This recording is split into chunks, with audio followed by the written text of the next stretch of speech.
Bonjour mes bien-aimés, chers frères et sœurs dans le Seigneur. Je me réjouis de vous retrouver encore aujourd'hui pour une nouvelle étude, la suite de cette étude concernant les conditions du salut que nous avons commencé il y a 2 semaines de cela. J'espère que la grâce de Dieu vous suffit et que le Seigneur est toujours en train de vous instruire au travers de sa parole.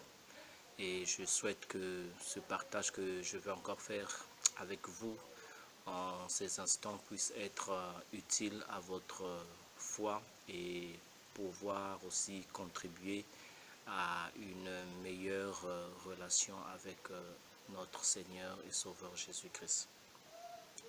Je voudrais donc prier pour recommander ce moment à Dieu.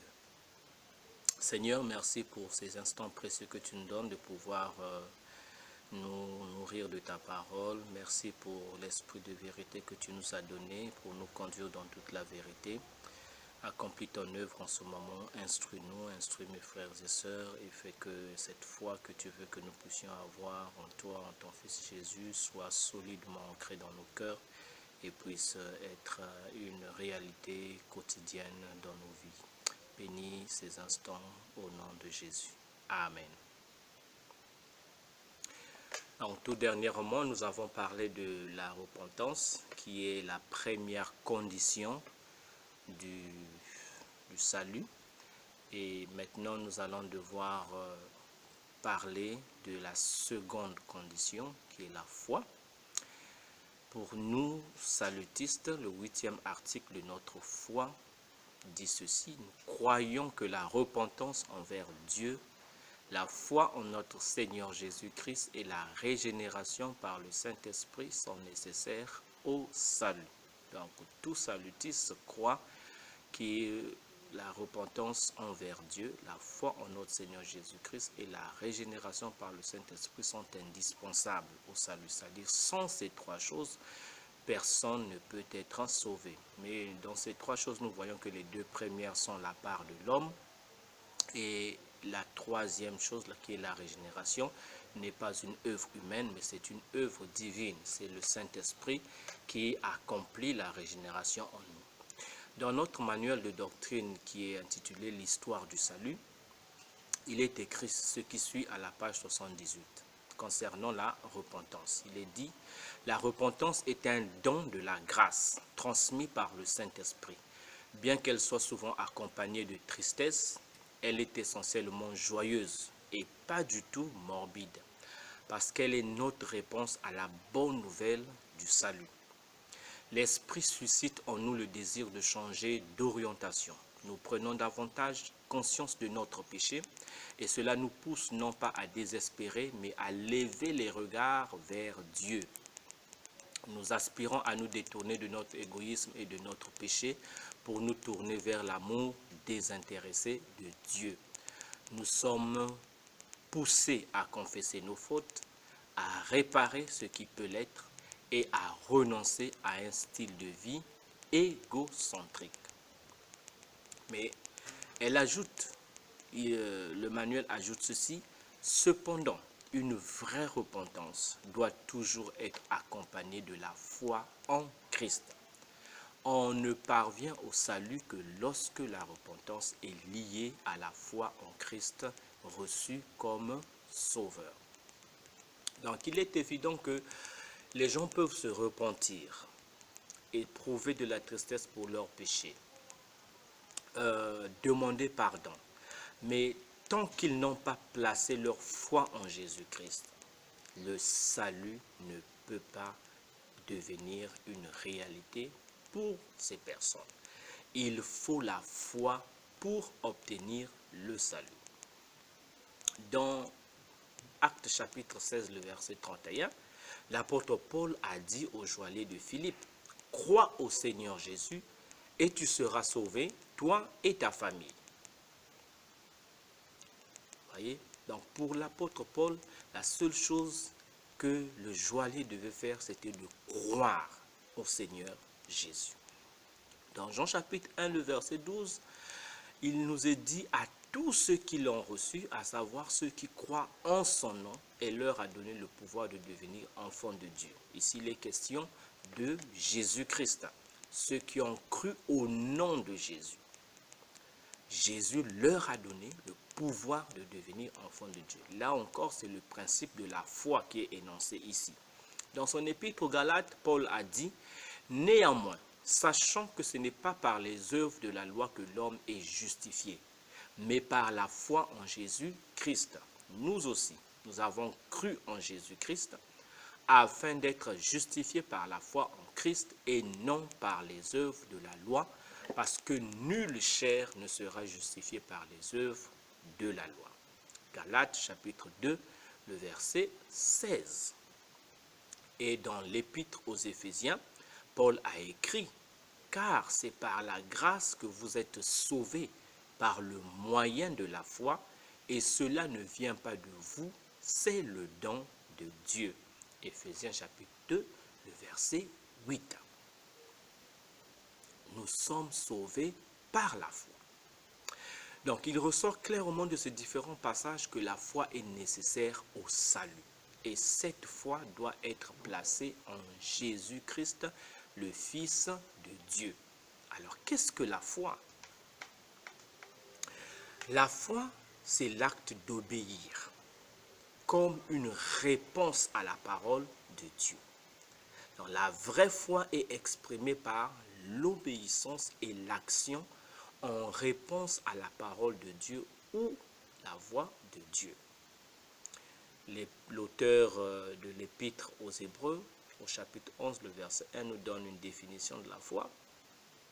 Or, la foi est une ferme assurance des choses qu'on espère, une démonstration de celles qu'on ne voit pas.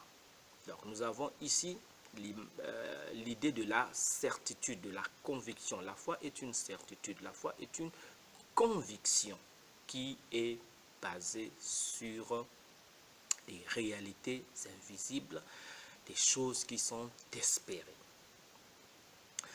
On peut aussi dire que la foi signifie avoir confiance en une autre personne ou dans les paroles de cette personne. La foi en Dieu exige un échange de la confiance qu'on place en soi-même pour la placer en Dieu.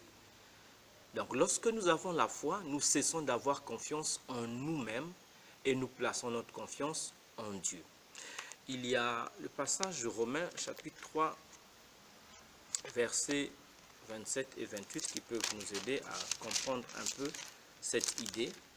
Romains, chapitre 3, les versets 27 et 28. Il est écrit « Où donc est le sujet de se glorifier? Il est exclu. Par quelle loi? Par la loi des œuvres? Non, mais par la loi de la foi.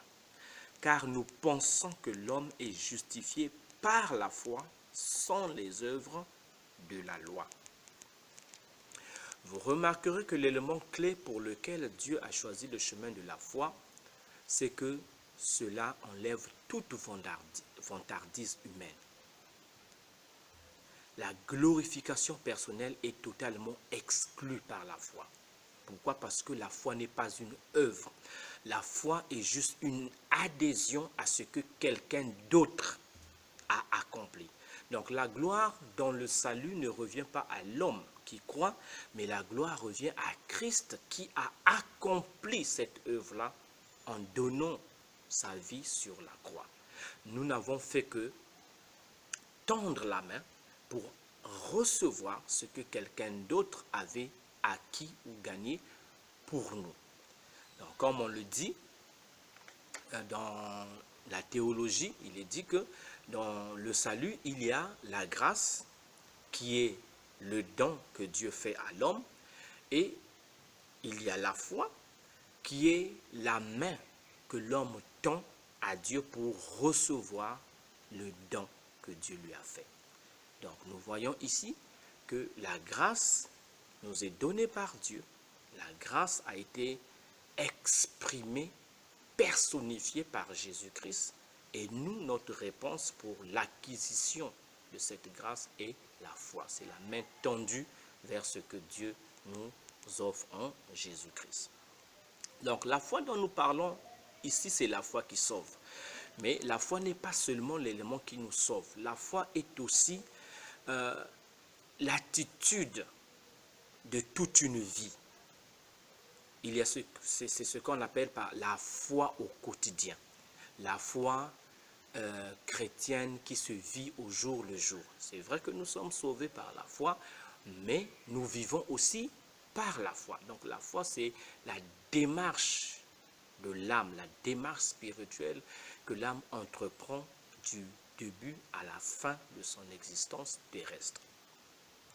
Dans Jean chapitre 3, les versets 16 à 18, nous avons ici le passage clé qui souligne la foi qui sauve. Jean chapitre 3, les versets 16 à 18, il est dit: « Car Dieu a tant aimé le monde qu'il a donné son Fils unique afin que quiconque croit en lui ne périsse point, mais qu'il ait la vie éternelle. Dieu en effet n'a pas envoyé son Fils dans le monde pour qu'il juge le monde, mais pour que le monde soit sauvé par lui. » Et le verset 18 dit ceci: « Celui qui croit en lui n'est point jugé, mais celui qui ne croit pas est déjà jugé parce qu'il n'a pas cru au nom du Fils unique de Dieu. » La foi qui sauve est donc la foi qui est placée non sur des dogmes ou des rites religieux, mais sur une personne, sur Jésus-Christ. La vraie foi est le regard de l'âme qui se tourne vers le Christ, mort à la croix et ressuscité. Car, comme le dit encore l'Écriture, celui qui croit au Fils de Dieu a la vie éternelle. Jean chapitre 3, verset 36. Celui qui croit au Fils de Dieu a la vie éternelle. La repentance est le juste regard que nous avons de nous-mêmes.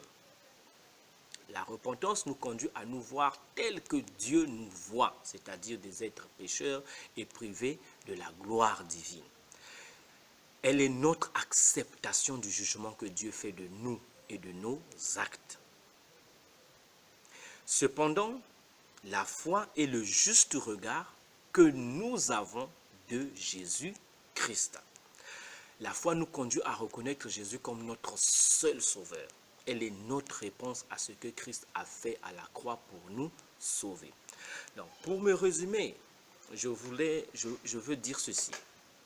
Lorsque je me repens, je dis oui à la manière de voir de Dieu me concernant. J'acquiesce, je me mets du côté de Dieu pour reconnaître que j'ai péché et je suis un pécheur. La repentance me met du côté de Dieu dans la vision que Dieu a de moi. Et la foi, c'est cette attitude qui me place du côté de Dieu pour voir Jésus-Christ tel qu'il est. Donc c'est par la foi que nous acceptons que Jésus a pris notre place à la croix, qu'il a subi le châtiment qui nous donne la paix, qu'il a porté nos péchés et nous a acquis le pardon. Tant que je n'accepte pas cela, je n'ai pas de foi et je ne peux donc pas être sauvé. Il est vrai que Jésus a tout accompli pour notre salut, mais nous avons la responsabilité de nous approprier ce salut par la foi. Sinon, nous n'en jouirons pas. C'est la foi qui nous place, comme je l'ai dit, du côté de Dieu pour accepter ce que Christ a fait à la croix est pleinement suffisant pour sauver les pécheurs que nous étions. Je reprends cette phrase. C'est la foi qui nous place du côté de Dieu pour accepter que ce que Christ a fait à la croix est pleinement suffisant pour sauver les pécheurs que nous étions. La foi nous enseigne à renoncer à nos propres efforts pour nous sauver et nous jette totalement dans les bras du Sauveur. Donc, lorsque nous avons la foi, nous cessons de nous appuyer sur nous-mêmes pour nous confier totalement à la grâce du Seigneur afin d'être sauvés. Notre manuel de doctrine, l'histoire du salut, dit encore ceci: la foi est centrée sur Jésus-Christ, pleine expression de la grâce et de la miséricorde de Dieu. La foi contemple Jésus crucifié et trouve la certitude de la grâce qui pardonne. La foi voit Jésus ressuscité et découvre la grâce qui transforme la vie. Seul le Christ mort et ressuscité en tant qu'objet de notre foi nous garantit le pardon et la vie.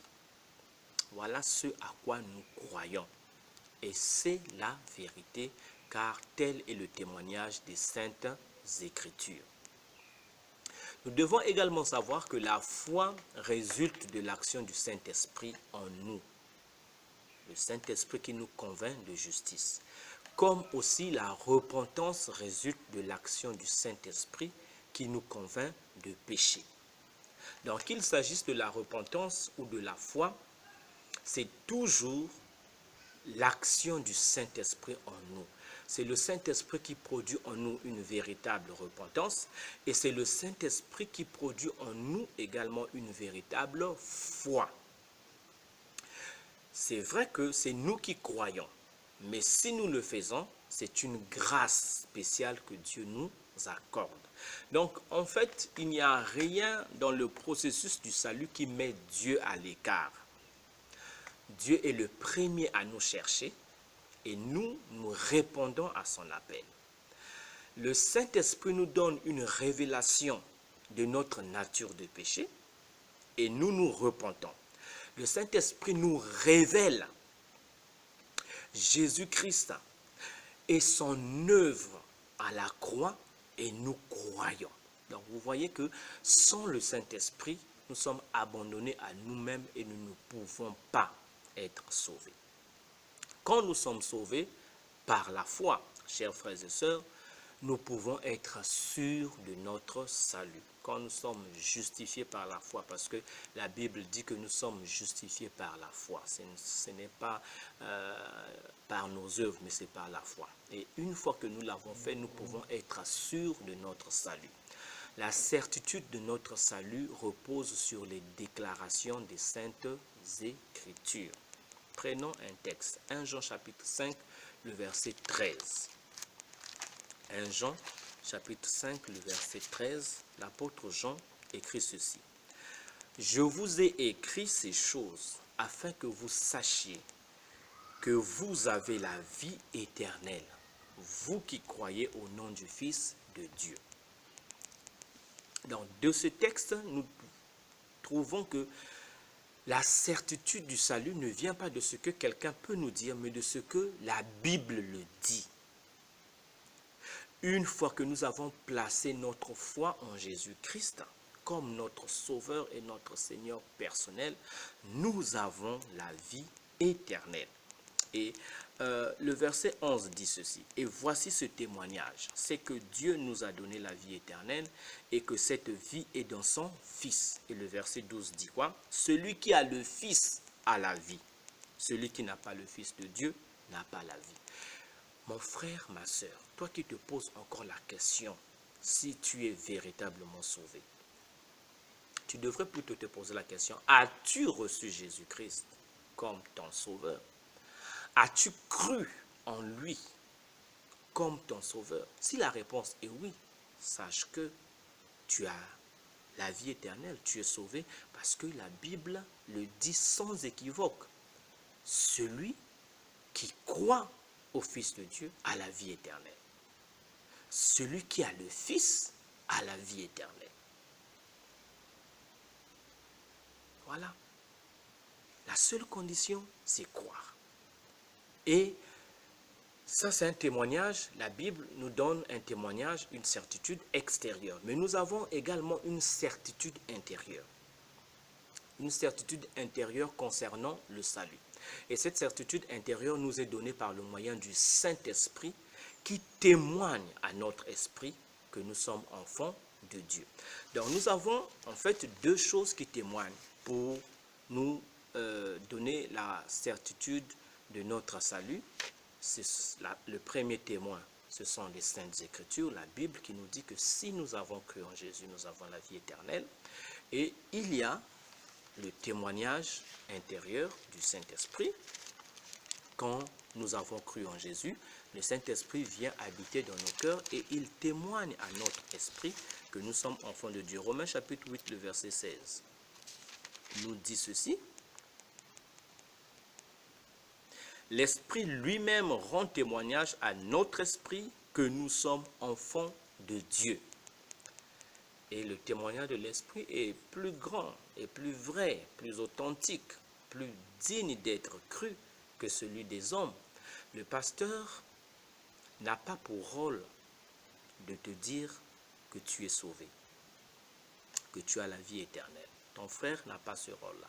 Mais la Bible te dit que si tu as cru en Jésus, tu as la vie éternelle.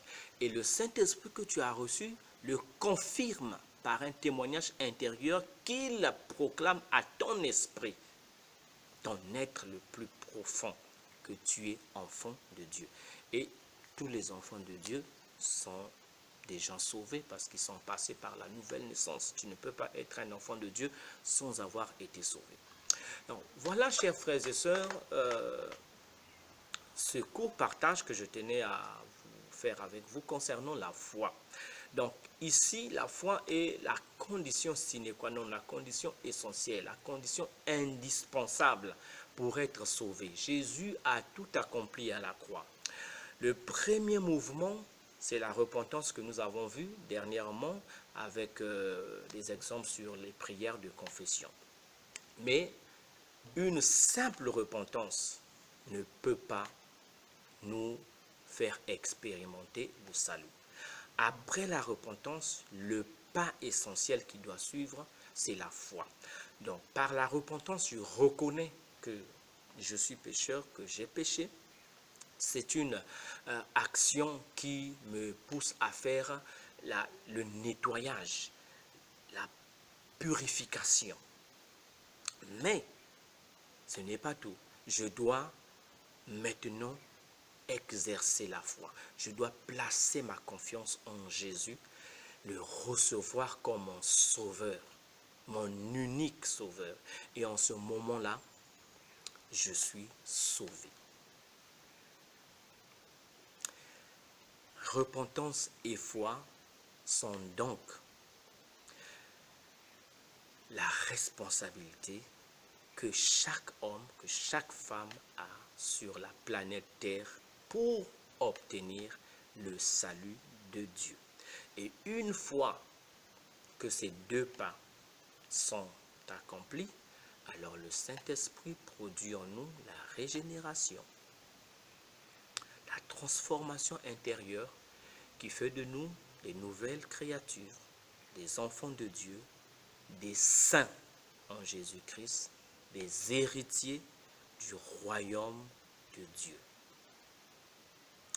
J'espère que vous avez compris et que cette étude va vous aider surtout à savoir que sans la foi, personne ne peut être sauvé. Et ce n'est pas la foi tout court qui sauve, mais c'est la foi en une personne, et cette personne est Jésus-Christ, le Fils unique de Dieu, envoyé dans ce monde il y a plus de 2000 ans de cela, afin de mourir à la croix comme l'agneau de Dieu qui ôte les péchés du monde. Et j'espère que vous qui me suivez aujourd'hui, vous avez placé votre foi en Jésus-Christ. Vous avez arrêté de compter sur vous-même, sur les dogmes, sur les rites religieux ou sur certaines autres pratiques ou sur des personnes. Seul Jésus sauve. Et c'est par la foi que vous obtenez ce salut que Jésus nous a apporté. Que le Seigneur vous bénisse. J'espère que par sa grâce, nous nous retrouverons prochainement. Prions. Seigneur notre Dieu, nous te rendons grâce pour cet amour merveilleux qui t'a conduit à nous donner ton Fils Jésus, qui est mort à la croix pour nous sauver de nos péchés. Père, je prie que tous ceux qui n'ont pas encore placé leur foi en ton Fils, en suivant cet enseignement, le fassent. Que tu les conduises à se repentir et à placer leur foi en ton Fils Jésus. Merci. Béni sois-tu. Amen. Alors, à la prochaine. Que Dieu vous garde, que Dieu vous bénisse et à très bientôt.